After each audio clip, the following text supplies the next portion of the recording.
ये कहानी आज से 100 साल पहले की है, जब अंग्रेज भारत पे राज किया करते थे। दक्षिण भारत के एक छोटे से गांव में एक तांत्रिक परिवार रहता था, जिसमें 3 लोग थे, वीरभद्र, उसकी पत्नी रेणुका और उसकी बेटी दक्षिणी। दक्षिणी की सुंदरता विलक्षण थी। वो थी तो दक्षिण भारत से, पर दूध की तरह गोरी थी। बड़ी बड़ी आंखें और उनमें काजल दक्षिणी की सुंदरता को बढ़ाया करता था। इस समय हर गांव वाले को अंग्रेजों को लगान देना पड़ता था। कोई पैसे देता तो कोई अनाज। दक्षिणी का परिवार तांत्रिक क्रिया करता था। न उनके पास खेत था और न ही कमाने का और कोई जरिया। उनका घर लोगों की दी गई दीक्षा से चलता था। दक्षिणी अपने बाबा से तांत्रिक क्रियाएं सीखा करती थी। दोनों बाप बेटी साथ में साधना में लीन रहते। क्या करूं मैं इस बाप बेटी का? अरे दक्षिणी, सुबह से शाम हो गई, तूने अब तक घर का एक भी काम नहीं किया। अब क्या मुझे ही सारा काम करना पड़ेगा? शुरू हो गई तुम्हारी खिटखिट। वो साधना कर रही है, तुम थोड़ी देर चुप नहीं रह सकती क्या? सुबह से मैं चुप ही हूँ। समय देखो, सांझ होने वाली है। तभी दक्षिणी भी अपनी साधना से उठ गई। माँ, समय का पता ही नहीं चला। मैं अभी घर का सारा काम करती हूँ। तुम सारा काम खत्म कर लो दक्षिणी, फिर मैं तुम्हें भूतों का सामना करना सिखाऊंगा। जी बाबा। दक्षिणी ने अपने घर की सफाई की, माँ के साथ खाना बनाया और फिर वो अपने बाबा के कमरे में गई। दक्षिणी, भूत और पिशाचों से काबू पाना आसान है। सिर्फ हिम्मत चाहिए और वो तुम्हारे गुलाम बन जाएंगे। पर क्या वो हमें हानि नहीं पहुंचाएंगे? क्यों नहीं, वही तो उनका हथियार है। वो तुम्हें डराएंगे, धमकाएंगे, पर अगर तुम तब भी टस से मस्त ना हुई तो उनके पास कोई जरिया नहीं तुम्हारी गुलामी करने के अलावा। ठीक है बाबा। अब मैं इस कमरे में एक भूत छोड़ रहा हूँ, तुम्हें उस पर काबू पाना है। तुम तैयार हो? दक्षिणी ने हाँ में मुंडी हिलाई और वीरभद्र ने एक बोतल से भूत को आजाद किया।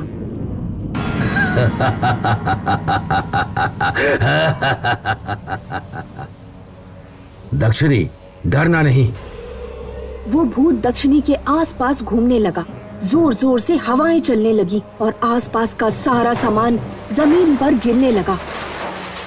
दक्षिणी यहाँ वहाँ देख रही थी।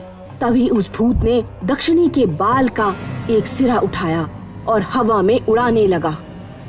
मेरे बाल इतने पसंद आ गए क्या तुम्हें? भूत ने बाल नीचे रख दिए। अब तुम्हारी उछल कूद खत्म हो गई है तो यहाँ आओ। वो भूत और जोर जोर से चीजें पटकने लगा। सुना नहीं? यहाँ आओ। और सब एक साथ शांत हो गया। वीरभद्र ये देख खुश हुआ। यहाँ मेरे सामने आओ। वो भूत दक्षिणी के सामने बैठ गया और तुरंत वीरभद्र ने उसे बोतल में कैद कर लिया। शाबाश दक्षिणी, पहली बार में कोई भूत का सामना नहीं कर सकता, पर तुमने कर दिखाया। तुम मेरी ही बेटी हो। वीरभद्र दक्षिणी के किए से बहुत खुश था। उसने अपनी पत्नी को भी बताया। अब क्या ये भी भूतों से खेलेगी? क्यों नहीं, इतना साहस आम नहीं है। ये मेरी बेटी है और ये मेरे परिवार की तांत्रिक परंपरा आगे बढ़ाएगी। दक्षिणी खुश थी कि वो अपने परिवार की परंपरा आगे बढ़ाएगी। वीरभद्र ने दक्षिणी का तांत्रिक प्रशिक्षण जारी रखा। वो रोज दक्षिणी को किसी न किसी भूत पिशाच के बारे में सिखाया करता था। अब 2 वर्ष बीत चुके थे और दक्षिणी ने बहुत सारे भूतों पर काबू कर लिया था। अब उसके पास भी कई बोतलें थीं जिसमें भूत रहते थे। एक दिन दक्षिणी गांव के कुएं से पानी लेने गई और यहीं एक अंग्रेज अफसर हैरी की नजर उस पर पड़ी।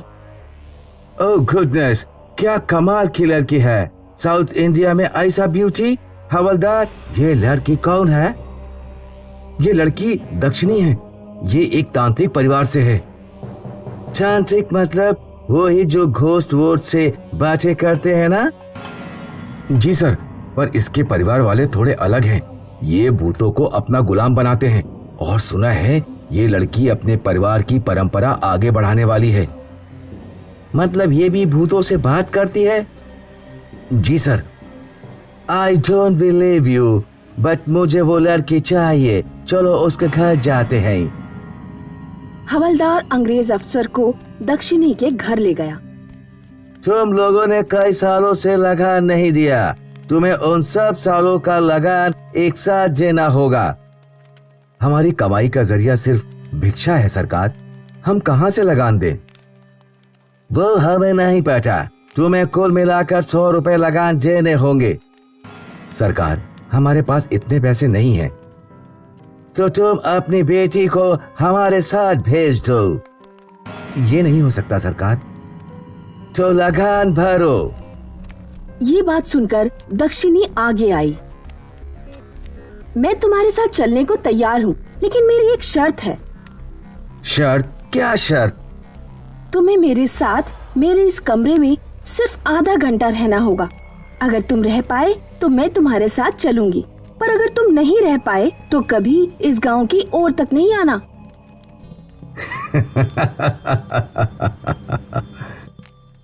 वीरभद्र अपनी बेटी का साहस समझ गया था। हवलदार ने वीरभद्र की हंसी देखी और फिर अंग्रेज के पास गया। सर, ये खतरनाक हो सकता है।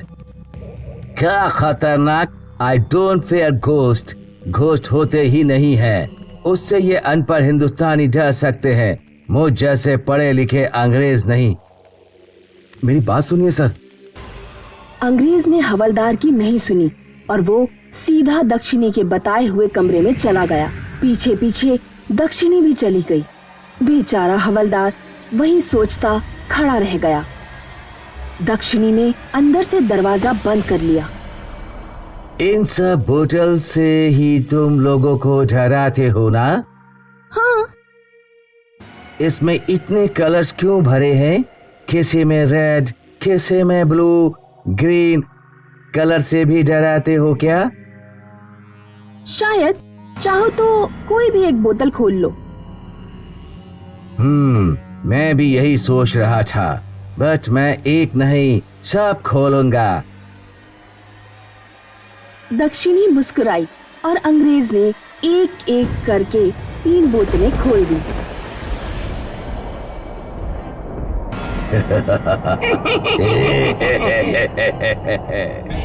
जब अंग्रेज पीछे मुड़ा तो वो 3 भूतों को देखकर डर गया। Help me, help me! वो तीनों भूत अंग्रेज के आगे पीछे घूमने लगे। अंग्रेज पसीना पसीना हो गया। जैसे ही वो भूत आगे बढ़ने लगे तो अंग्रेज चिल्लाने लगा, हवलदार, हवलदार, हवलदार! कोई नहीं आएगा तुम्हें बचाने। ये मेरे गुलाम हैं, सिर्फ मेरी बात मानते हैं।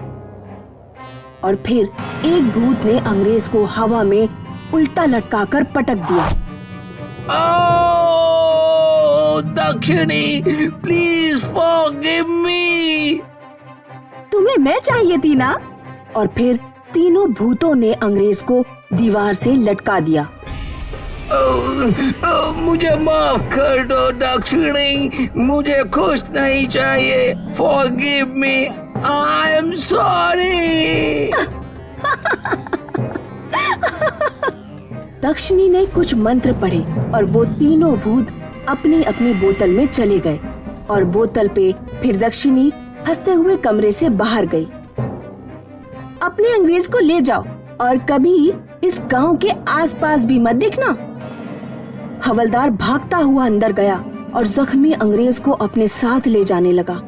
अंग्रेज की पूरी अकड़ मिट्टी में मिल गई थी और वीरभद्र का अपनी बेटी पर नाज बढ़ गया।